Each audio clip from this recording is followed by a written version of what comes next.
This is still chapter 7, correct? Yes, it's the third part of chapter 7. It's kind of the end of chapter 7. And we'll talk about that in chapter 8. But first, I want to see where we're at with your group presentations in terms of your group members and your subject matter.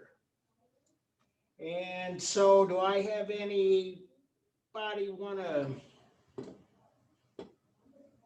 let me know where you're at with that right now? I'm with Mia and Brooke. Armani?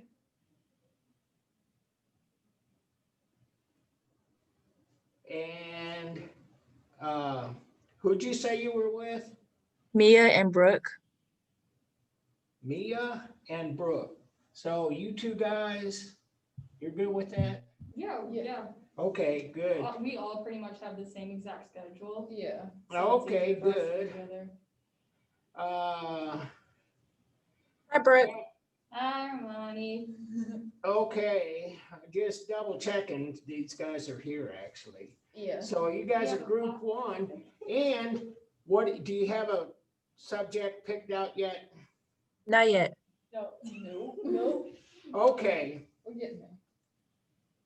I was like, We'll use the leftover one, whichever one no one else picks. yeah, we'll let everybody. oh, there's a else lot go. of stuff, and yeah, like I said, you can go all the way up to the end of volume 1, which is roughly the year 1300 Common Era. And Yeah, let's start. you can go back and you don't have to worry about this if it has a star by it. But the only thing that, like you said, what's left over, because I really don't want duplicates on this. We'll be nice and let everybody else go. Well, you guys rock. Anybody else? I don't know if she already said it, but Melissa and I were gonna be partners. Okay. Robin and Melissa, I'm writing it down as we speak. You have a subject or not? Not yet, no. Okay, Most of us don't have problems. I'm sure, yeah. I'm just trying to keep up and try to encourage you to push this along a little bit. And if you have a partner, it's, you can actually seriously choose a topic. If you don't have your partner, you might be on your own.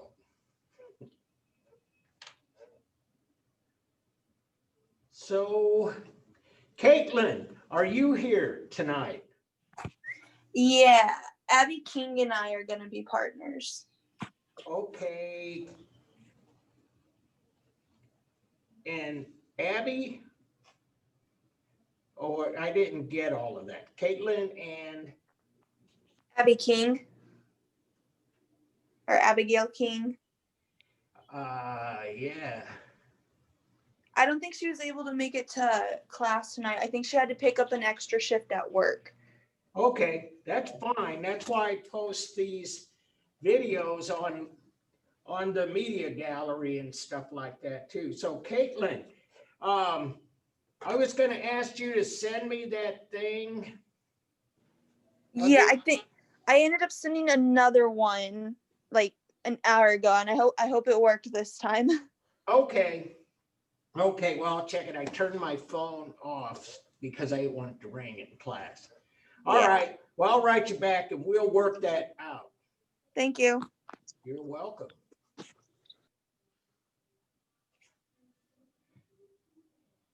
So, anyone else? Me and Maggie was gonna be partners. Destiny? And who? Maggie. Maggie. Maggie. Oh, Maggie Zimmerman. Yeah. Perfect. You got a subject yet? No. That's all right. You guys have a partner, so you can work on it I don't think I have a partner yet. Okay. Cetris. I can be his partner. Oh, Aria. Okay, that'll work. Aria, we need to have a private conversation too here sometime pretty quick. Okay. All right.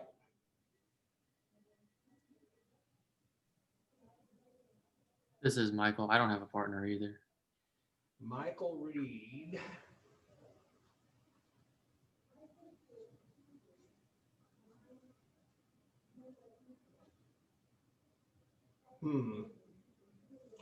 Well, Michael, when you get somebody, let me know.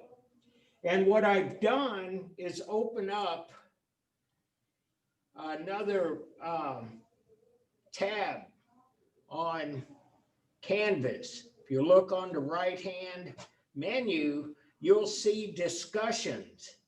And it's something that you can communicate with each other. You're all on the list. And so that might be, I hope it can be of some help. I don't know if you guys have each other's email addresses and that sort of thing, but the discussion board should be able to help you out with those kind of issues. The next thing I want to tell you about is I've been trying to find a place where you could store your PowerPoints as they are in progress. And I rented a space on Google Docs, and it's kind of weird because it doesn't take big files and it wouldn't accept annotated PowerPoints. The files are too big. And so to get started, I'm going to ask you guys to kind of email each other back and forth. And you can set that up through the discussion board if you'd like, and start working on those PowerPoints. And then when I can find something that doesn't cost too much money, something where you can drop your completed annotated PowerPoints, I'll give you those addresses. How many of you, just by the way, have a YouTube account where you can, because if you put it on YouTube and you copy the address link, that would be perfect. That's how I do these Zoom recordings too. I put them on YouTube, copy the link, put it in Media Gallery. That way the file stays somewhere else. We just don't have the storage space on the server, on Canvas at this school. It's kind of should have been predictable. We didn't plan on doing so much online this fall. We didn't expect to do it last spring either, but now it's everybody. And they don't have storage space for everything that we generate. So we got to work around it. And so if we're good, you guys gave me a pretty good update. If you get a partner or decide on the subject, just send me an email. I'll make the roster. Just to let you know, me, Jillian, and Sierra are partners. Oh, Lydia, yeah.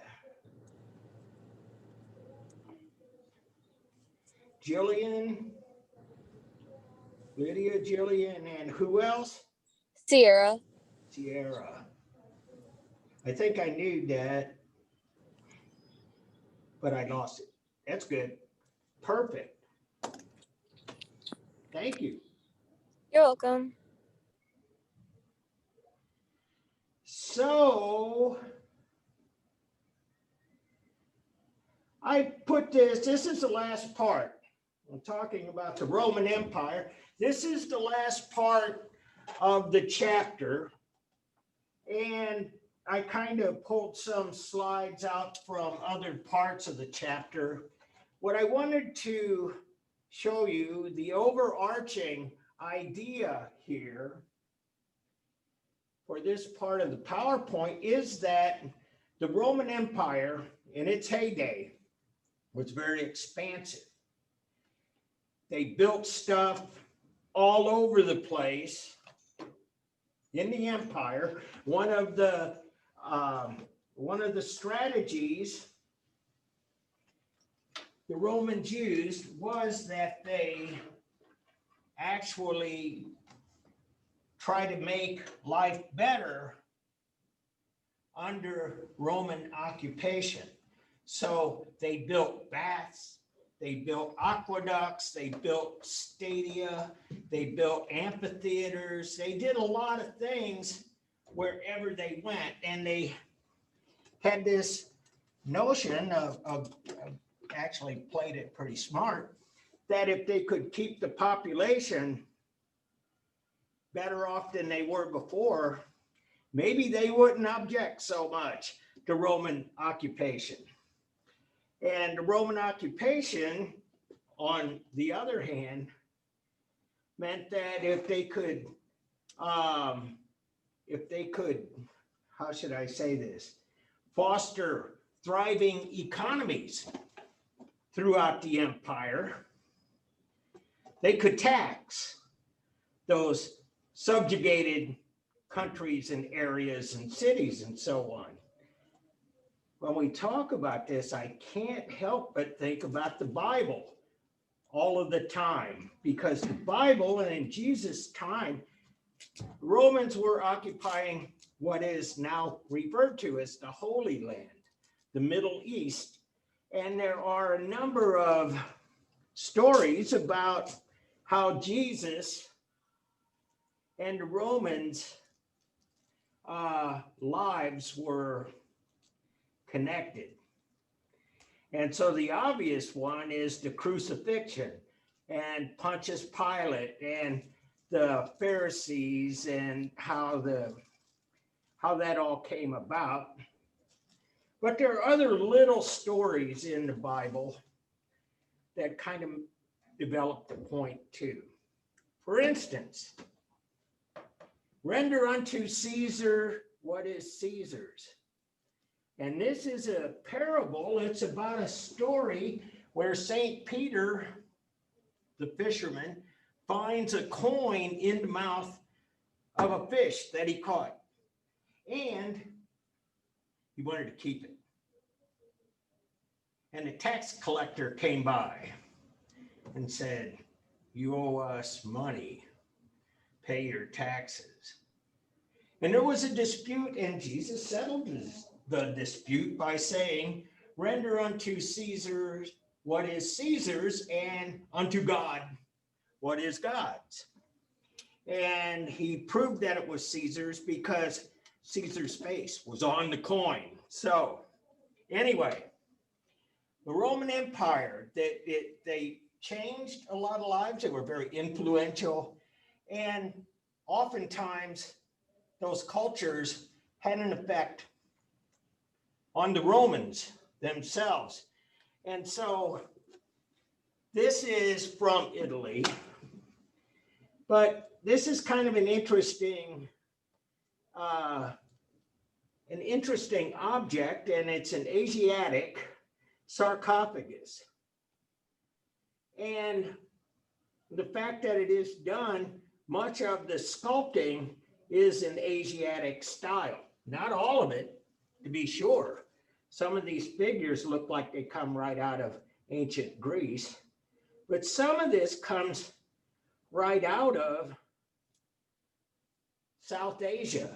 You would find some of these same kind of carvings where my cursor is moving through.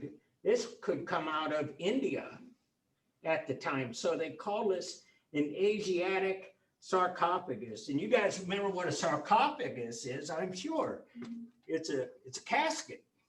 And this is a representation of whose remains are in this casket. And it's Asiatic, and it's also, dare I say, it's Etruscan as well. This is something that the Romans adopted from their Etruscan forebears. And Al-Khazena, the treasury looking east in Petra, Jordan. Jordan, those of you who know your geography know that it's in the Middle East. It's right next to Israel, a little farther inland. And it was done in the 2nd century. Common Era, that's a question mark. We really don't have the exact date. And as you can see, this is carved out of rock. But this is a treasury. This is a place where they would keep all of the gold and valuables and thing. A treasury is kind of like we would still use it today. The U.S. Treasury in Washington, D.C. And it is the place where they keep the money. It's a big bank, is essentially what it is. And so here it is in all of its splendor. And again, I was talking about commerce just a moment ago. The idea of having a thriving economy in the empire and having it all over the empire was very advantageous to the indigenous people as well as the Roman occupiers. And so this is massive. You can see the scale here. I love these photos where you have actual people. You see, this is a grand scale. And so, yeah, this is in Jordan. Here's something from Algeria, which is in northern Africa. And there's not much left of it. And this is a satellite view of Timgad, Algeria, founded 100 Common Era. And so sometimes they actually built whole cities where they went. And so anyway, with this, it doesn't look like much from the ground, but with satellite imagery being one of the tools they use in this day and age, you can see exactly how extensive and how orderly this city was. And I gotta tell you something about this too. I didn't say it to the other class, so you guys are getting something here. See how there's a main road straight through, and then there's one that intersects with it, makes this cross, and it's divided up into blocks. One of the things that the Romans did and subsequent city planners would do throughout history, if they had city planners, one of the things that you have to do when you have a city in a foreign country is that you'll probably have to defend from invaders. And so this is like really pretty cool because it does lend itself quite nicely to command and control is what they would call that. And you could talk about where the defenders are, and you could go like 4 blocks to the west and 3 to the north, and that will put you right here. This is where they're at. You could communicate that. It's very, very much set up to be defended. And throughout time, you will find other cities that have other kinds of configurations. We'll talk about later. But I put a star by this. Next few slides are dealing with this idea. And that is, this is from Egypt, Hawara, Egypt, and that is west of the Nile. And if you know anything about the history of the Sahara Desert, you'll know that it's always been, as far as we know, a very large desert, but it grows. It's claiming land as far south as like Ethiopia, and it's all the way up, pushing out to the Mediterranean Sea to the extent that the only real place that's inhabitable in countries like Tunisia, Libya, Algeria is right on the Mediterranean coast. And in Egypt, it's the Nile River area. And so this is from Hawara that had vegetation that was much more habitable 2,000 years ago. But anyway, the point is that here is a mummy case. So mummification is an Egyptian thing. They're famous for it. They did it. They keep doing it. And even though Egypt is under Roman occupation, they still practice mummification of the dead. Not all over the place. This is what you'd see in Italy, a sarcophagus. What you would see in Egypt is something like this. And if you take a close look at this mummy case, it is decorated with all kinds of figures from Egyptian culture. Most prominent here is the Anubis, the wolf head on the human body, the canine head, the guardian of the dead, the guardian of the pharaoh. And so all of this is very so typical Egyptian, except this, the face. And it's a portrait. And the mummy case itself is made of wood, and this was painted with encaustic, which I told you is wax paint, right there on the head, not a golden funerary mask, not a death mask, but a painting of the person who's mummified inside this mummy case. And so this is like directly the face, how it's painted, the materials, everything, 100% Roman. The case itself, 100% Egyptian. And this is a good example of how these cultures interacted. And so we got some more of these. Mummy portrait of a young woman. And mostly what we seem to focus, at least in this book, is on the portraits themselves and another encaustic painting. But what makes this really so strikingly Roman is that you see that frontal portrait. We talked about that in the wall paintings in Pompeii and Herculaneum.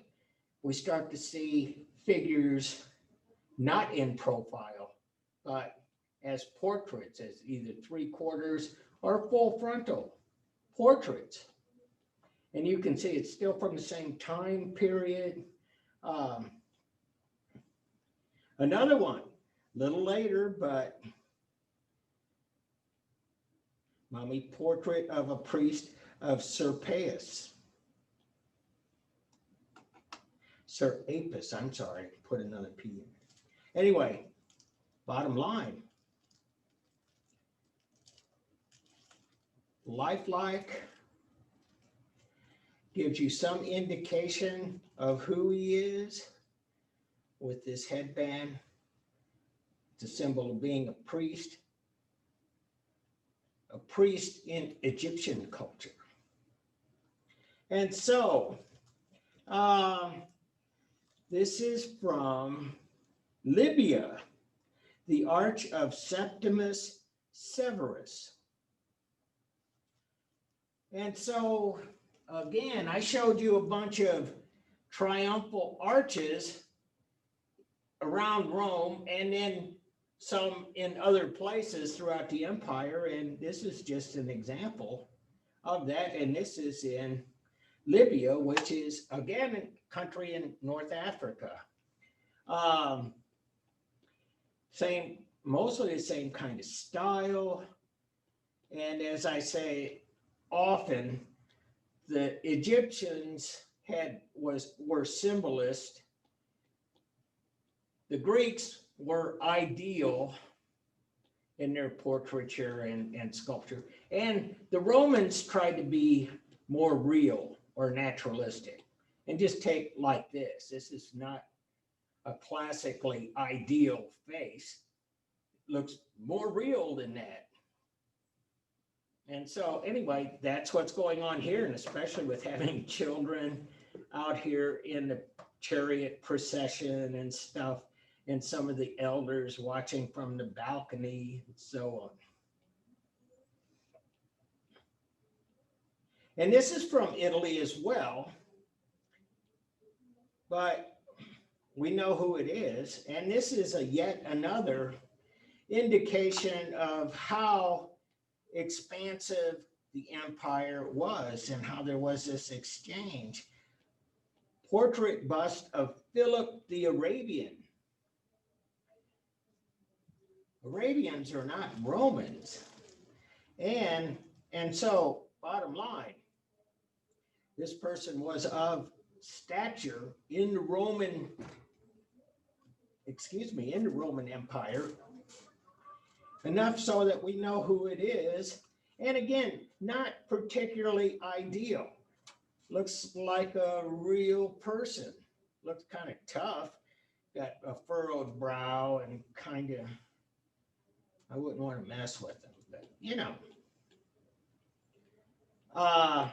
And the barbarians of the Romans and a battle of Romans and barbarians. This is in Rome, but it has larger implications. The barbarians came from Europe, and we still use that term for people who are not particularly polite, rude, crude, barbaric. Barbaric being a synonym for cruel. And so anyway, that's really what's going on here. And the barbarians were particularly cruel. They came down, they sacked Rome. There were a number of peoples from Europe that came down through the ages. And so anyway, they were merciless. And that's what's being depicted. And again, more interaction with the rest of the empire. And you'll see this is 250, 260 Common Era. So this is getting closer to the end. And Rome basically gets to a point where it can't defend itself. It can't hold on to all of the occupied lands in the empire. And so they couldn't hold on to it particularly well. And this is from Constantinople, and it's 300 Common Era. Constantinople is modern day Istanbul. And it was previously and off and on Byzantium as well. But the tetrarchs, one of the things that happens in, the late 3rd century, early 4th century in Rome is that they're really having a heck of a time with invaders from the north and not being able to hang on to all of this territory. So they kind of divided it up. And they divided it into 4 areas, and each one of these guys is responsible for one of those 4 areas. And that's really what this is. But there's something else here that I think is noteworthy. And that is that it does not have that idealism I mean, this is really very, and it's very decorative, but it's kind of simple. It's almost like a caricature more than a real portrait. Then say something like this, where you would recognize this person. These guys, probably not so much. But at any rate, that's what they were, and they're moving to the east, and Constantinople is in Turkey, far away from Rome. And so, painted portraits of Septimus and his family, just saying, portraits, forward-looking.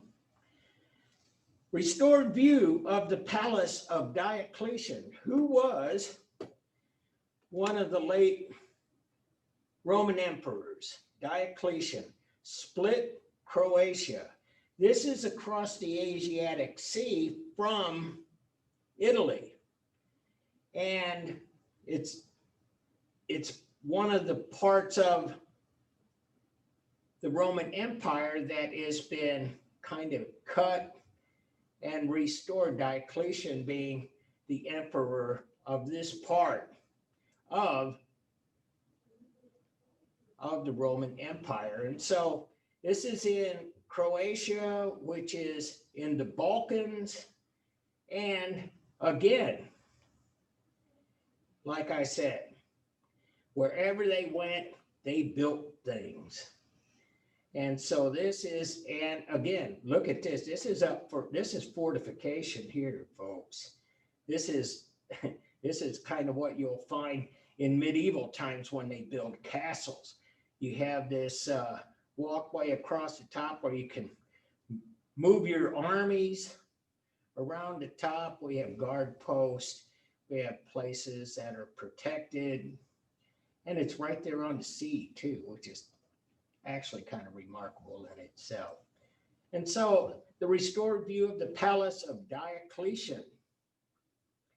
And I put this one in. This Aula Palatina from Germany. This becomes kind of the style of Christian churches. And see, it's early 4th century, and I'm going to talk about that a little bit more in just a minute, but I want you to see what this looks like on the inside and on the outside. Recognize that it is from as far away as Germany, and it is Christian. It was built to be Christian, and so on. There's some ruins from the Temple of Venus, from Lebanon, mid-3rd century. So Temple of Venus, this is kind of an interesting thing because at this time, Christianity is gaining hold, but there are still people, and powerful people at that, who still believe in the Roman gods. And they believe in the old system. They have the old religion. That'll, in time, when Christianity becomes the majority, they look back at this as pagan, but bottom line is that they didn't turn on a dime. It took centuries for Christianity to take hold, to spread, and to be accepted in the Roman Empire. And so even as late as the mid-3rd century, they're still building temples to goddesses. And so 2 coins with portraits of Constantine. This is a typical coin. It's like Greek coins. It's like coins we still use today, except the roundness is not as precise. But this is how we still do coins today. We typically do coins in profile. And this is a different one. This is like more of a medallion. And this is Constantine as well. That's what this says here. Constantine in, well, I don't know what that word is, but that's it. That's what I wanted to show you about the length, the breadth, the reach of the Roman Empire. And so, can you see at home late antiquity?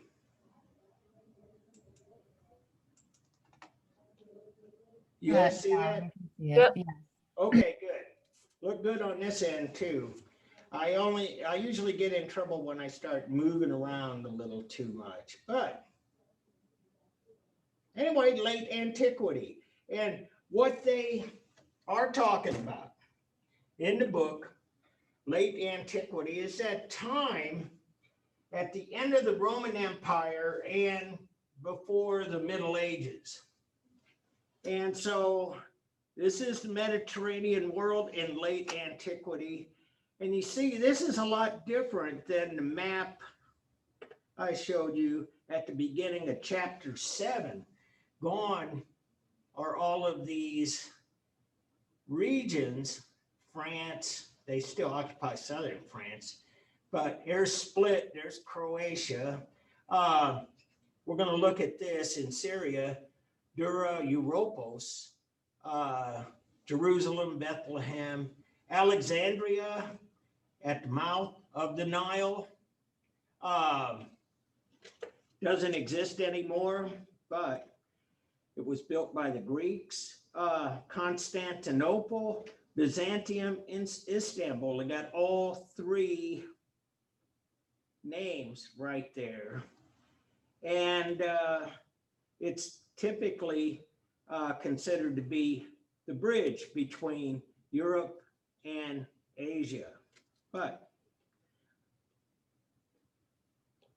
the interior of the synagogue, Dura Europos, Syria, with wall paintings of biblical themes. And this is mid-3rd century too, tempera on plaster. And so I showed you the slide of the church in Germany. And that kind of foretells that there's going to be some issues that the Christian church is going to face. And so this is 245 to 56. What happened here is that the Emperor Constantine, in the Edict of Milan, which meant that he proclaimed this and he was the emperor and he could do whatever he wanted, and he legalized Christianity. He became a Christian and he gave Christianity favored status in the empire. We've come a long way in 300 years. In the early days, it was outlawed, and it kept growing and growing. And in some of the far reaches of the empire, places like Syria, we could start to find Christian communities all over the place. In fact, we find that right after the death of Christ. You know, you see in the Bible, St. Paul's letter to the Philippians say, well, these were Christian communities within the empire. And in Rome itself, Christianity was outlawed. And they persecuted Christians and they threw them to the lions, they executed them, and so on. We know about that. But we also know that Christianity was a thriving influence in places all across the empire, even places like Pompeii. Because as they are excavating the buried city of Pompeii, they're finding indications that there were Christians, practicing Christians living there, and that they were practicing Christians who had to be worshiping what you might call underground. And so they find these hidden rooms with perhaps a cross carved into the wall, a place where they would worship. And so anyway, but in Syria, we got this synagogue, and there's this kind of melding here with Judaic tradition and the newer religion, Christianity. And they find that they really share a lot. And of course, the whole Old Testament is right out of Jewish tradition. And so anyway, that's what's going on here. And these are with biblical themes. Here's a detail on the wall in the synagogue, and it says Samuel anoints David. And from the way I read this is David right here. He's being anointed by the priest Samuel as he prepares for fighting Goliath. And so anyway, that's a Judaic legacy. And it's also part of the Bible. So like I say, they're finding a lot of commonality. And I wanted to tell you a little bit about this tempera paint. This emerges at this time too. We still use tempera. It's basically a water-based paint, and the binder for the pigment is egg. And sometimes they call it egg tempera. The binder holds it together, and it's reasonably durable, although it doesn't stand up to moisture particularly well. But tempera on plaster, we're finding different media. And I put a star on this one, by the way. There's a baptistry looking northwest in a Christian community house, Dura Europos, Syria. Again, they are moving in, they're creating worship space.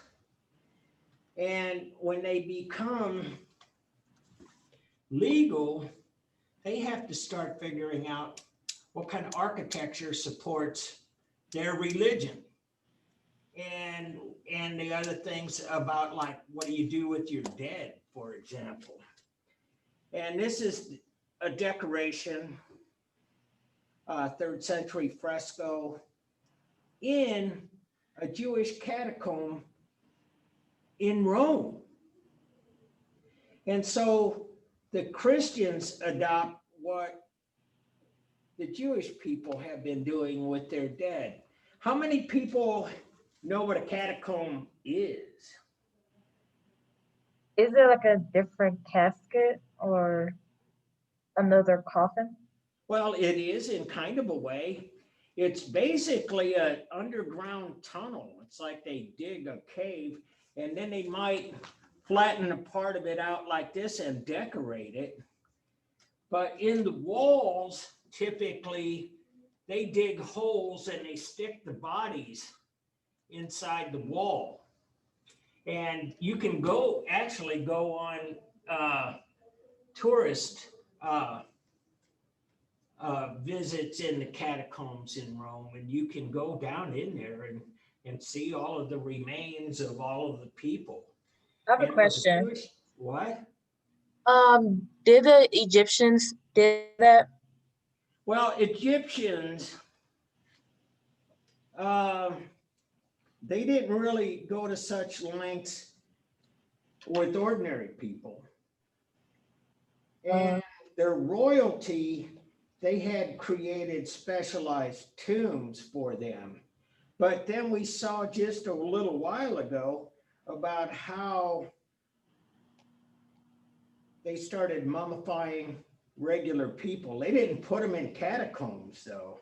Catacomb is a very specific kind of underground structure. It's in the ground, it's deep, and it's basically hidden Uh, and so, yeah, the catacomb is like a series of man-made caves, if you will. Oh, okay. Cool. And so we can see the menorah on here, and so that's a very good indication that it's Jewish. But again, like I say, we're starting to see these catacombs as part of Christian tradition as well. Christian tradition now, I mean, it's changed a lot. And in Christian tradition, mostly, we do things like have a funeral and we bury people in cemeteries. But, you know, the idea of cremation is kind of making a comeback in Christian religion. That's a kind of an interesting thing about religions. They all have different rituals for the dead. In Catholicism, they have what they call the last rites, or in Latin, it's called extreme unction. It's the last blessing. And so that's in Islamic culture, they have their own ritual for burying the dead. And in their culture, I don't know all of the details, but I know that they have to bury the dead very quickly, like within 24 hours of their death. And you do things like burying people face up instead of face down. Just all kinds of things. Death, religion, it's complicated.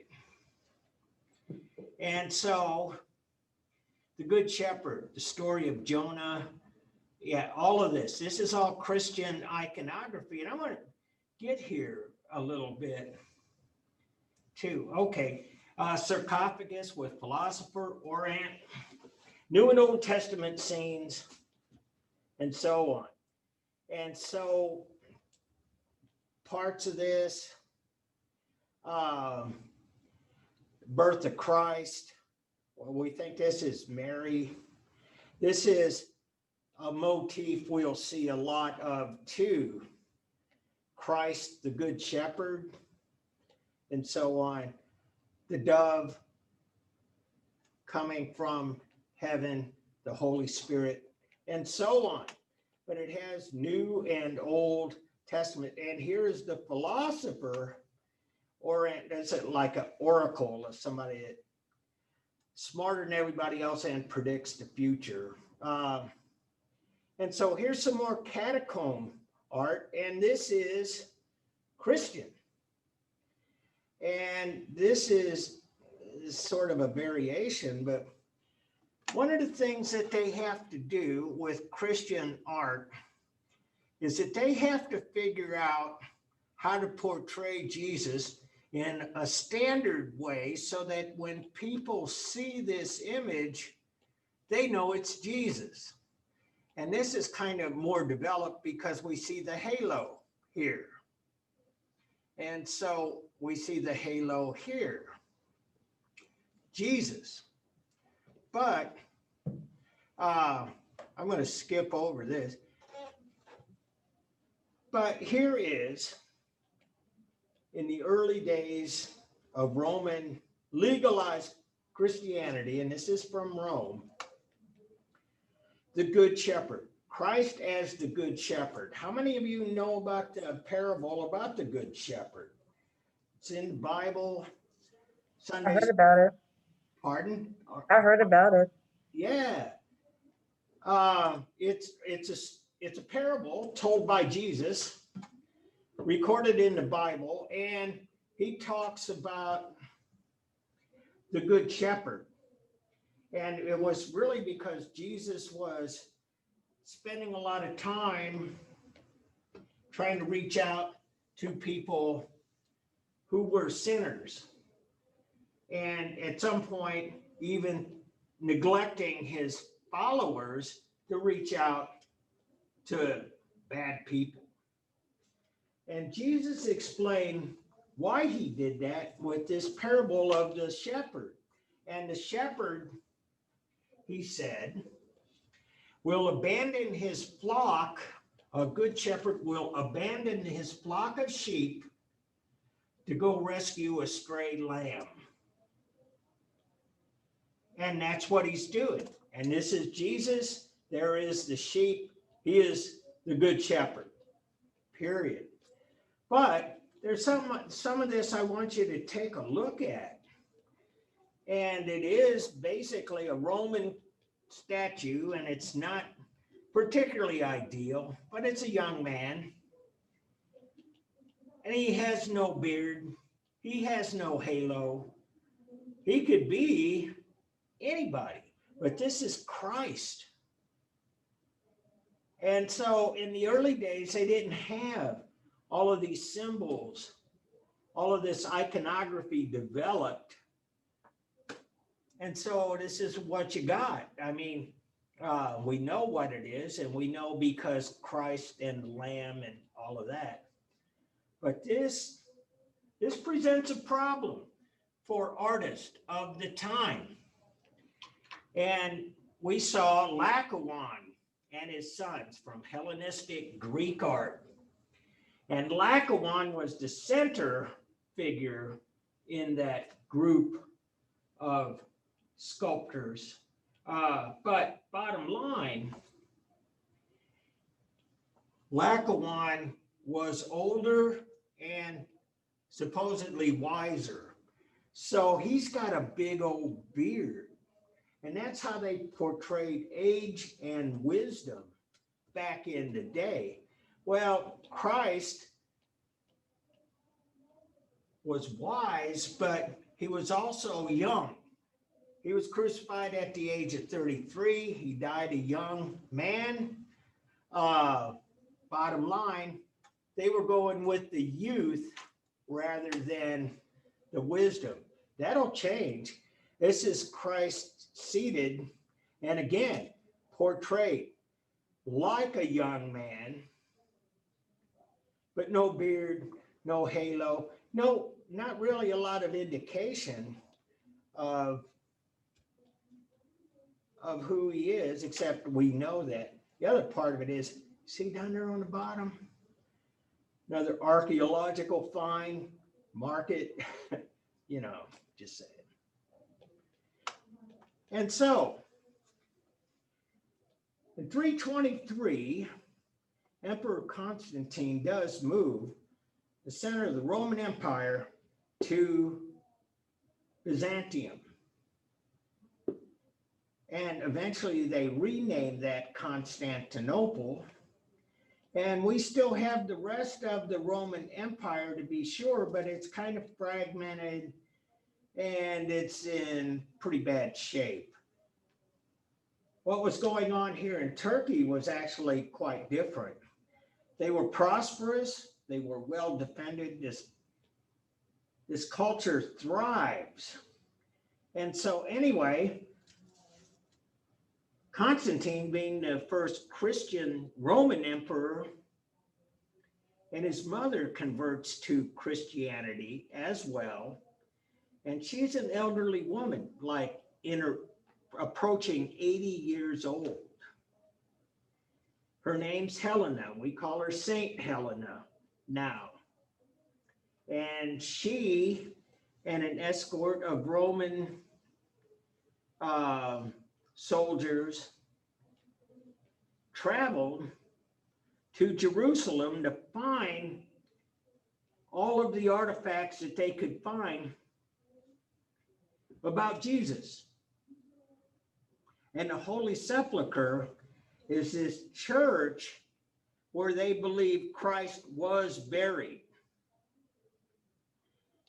And so that's what's going on here. This is really kind of an interesting setup we have, because a lot of these holy sites are holy to Christians, they are holy to Muslims, and they are holy to the Judaic faith. And so anyway, this is the Holy Sepulchre, and this is where they think it was. Now, Helena went all around trying to find the artifacts from Christ. And she brought back some wood that was wood from what they believed to be the true cross, the cross that Jesus himself was crucified on. They had other kinds of things they brought back. Scholars have debated the authenticity of all of it, because as you can see, there was 300 years time between when Helena went to Jerusalem and when Jesus lived in Jerusalem. And so anyway, that's where we have this. This is a holy sepulcher, and they built this church there for that reason. And so this is old St. Peter's, where new St. Peter's is, right there in the Vatican. And this is really what I wanted to get to, was this interior of Santa Costanza. And it's from Rome, and it's from mid-4th century.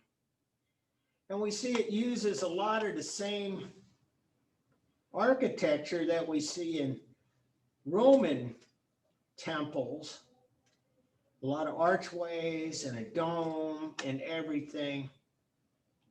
But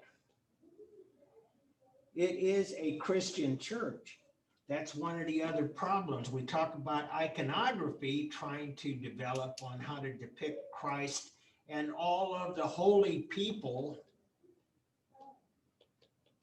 from Christianity.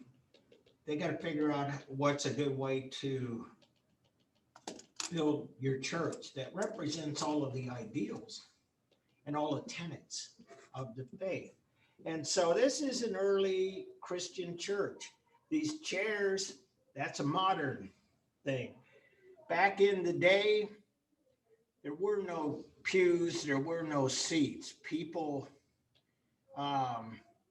basically worshiped standing up or on their knees praying, but pews didn't happen. And I got a floor plan. I usually don't do floor plans so much, but I thought this was a really good one. Ambulatory. Anybody knows what that means? Kind of a vocabulary word. Inventory? Ambulatory, yes. Is it like a I don't want to say like not like a lab, but like a is it something similar to a lab or like a conference room, something like that? No, actually, no, but you're picking up on something. This latory, like a laboratory and stuff like that. That's a Roman suffix, and we get a lot of words that are very similar to ambulatory, like ambulance and so on, laboratory, so on. And that all comes out of Latin, but an ambulatory is a place where you walk, like you amble on over to the drugstore. Ambulatory, and what this is, it's a circular area, and people would pray and walk around. They would do what we call circumambulate, and the circum means you go around, and it's the root word of circle. So you circumambulate means you walk around in a circle and pray. Some religious cultures still do that. If you take a look at the Hajj in Mecca, Saudi Arabia, it's a pilgrimage that Muslims are required to or try to make in their lifetime. And they go to the Hajj, and right there in the center of Mecca, all of these people pray and they circumambulate. They go round and round, and you can look this up. You can see the films. It is a way of prayer. And so they do this in the Muslim tradition. They did this in South Asia too. There are the Buddhist stupas that are round buildings, and they were made to circumambulate, but they would ambulate around the perimeter of the building. They didn't do that inside, but that's what this is made for. Circumambulation. And so they decorated these. This is the same place. Very, very elaborate combination of designs and symbols and portraits and so on. And here's a detail. Mostly this stuff was done in mosaic. And this is from mid 4th century too, roughly the same time as what we're talking about here. And this is the Great Dish. It's from Mendenhall, England. And England was part of the Roman Empire. And this depicts a bunch of Roman gods and goddesses. Its theme is the drinking contest between Bacchus and Hercules. But as I said a while ago, there were still people practicing the old religion. They did coexist. The old religion eventually died out, but there are many things from the old religion that were adopted by the Christian church. For example, we talk about why is Christmas December 25th? Anybody got an idea about that? Is that the day where Jesus was born? Yeah. Well, it was, or what they say, why we celebrate it on the 25th. And that is what Christmas is. But they decided on that date based on what the old religion celebrated the winter solstice, which is the shortest day of the year, which is usually about December 21st. The pagans used evergreen trees in part of their rituals, got adapted by Christians. We have Christmas trees. There are a lot of things that kind of come together. And a lot of what goes on in Christian tradition is really adopted from other traditions. And so this will be the last slide. I'll show you almost the last slide. This is a suicide of Judas and the crucifixion of Christ. Plaque from a box. Ivory. And I want you to think about this. I was talking about iconography. And so this is another step in that iconography, and the idea of if you want to portray Christ, you put him on the cross. That is the defining moment when he's crucified. Here's the Roman soldier stabbing Jesus in the side. This is his mother, the Virgin Mary. Here's Judas. He was the guy who betrayed Jesus, and he felt so guilty that he killed himself. He hung himself from a tree. It's all in the Bible. And so anyway, what we have here is a development of iconography. This will continue for centuries. And by the 500s, the 600s, a lot of this becomes standardized. The iconography is established, especially under Emperor Justinian, who we'll talk about later. And so here is the same kind of church that I showed you in chapter 7, the one that was built in Germany. This is in Rome. Say, this is the architecture of the early Christian church. And it's very Roman. And it has an altar at the end, unlike this early church, which is put under a dome. And so this becomes the architecture of the early Christian church.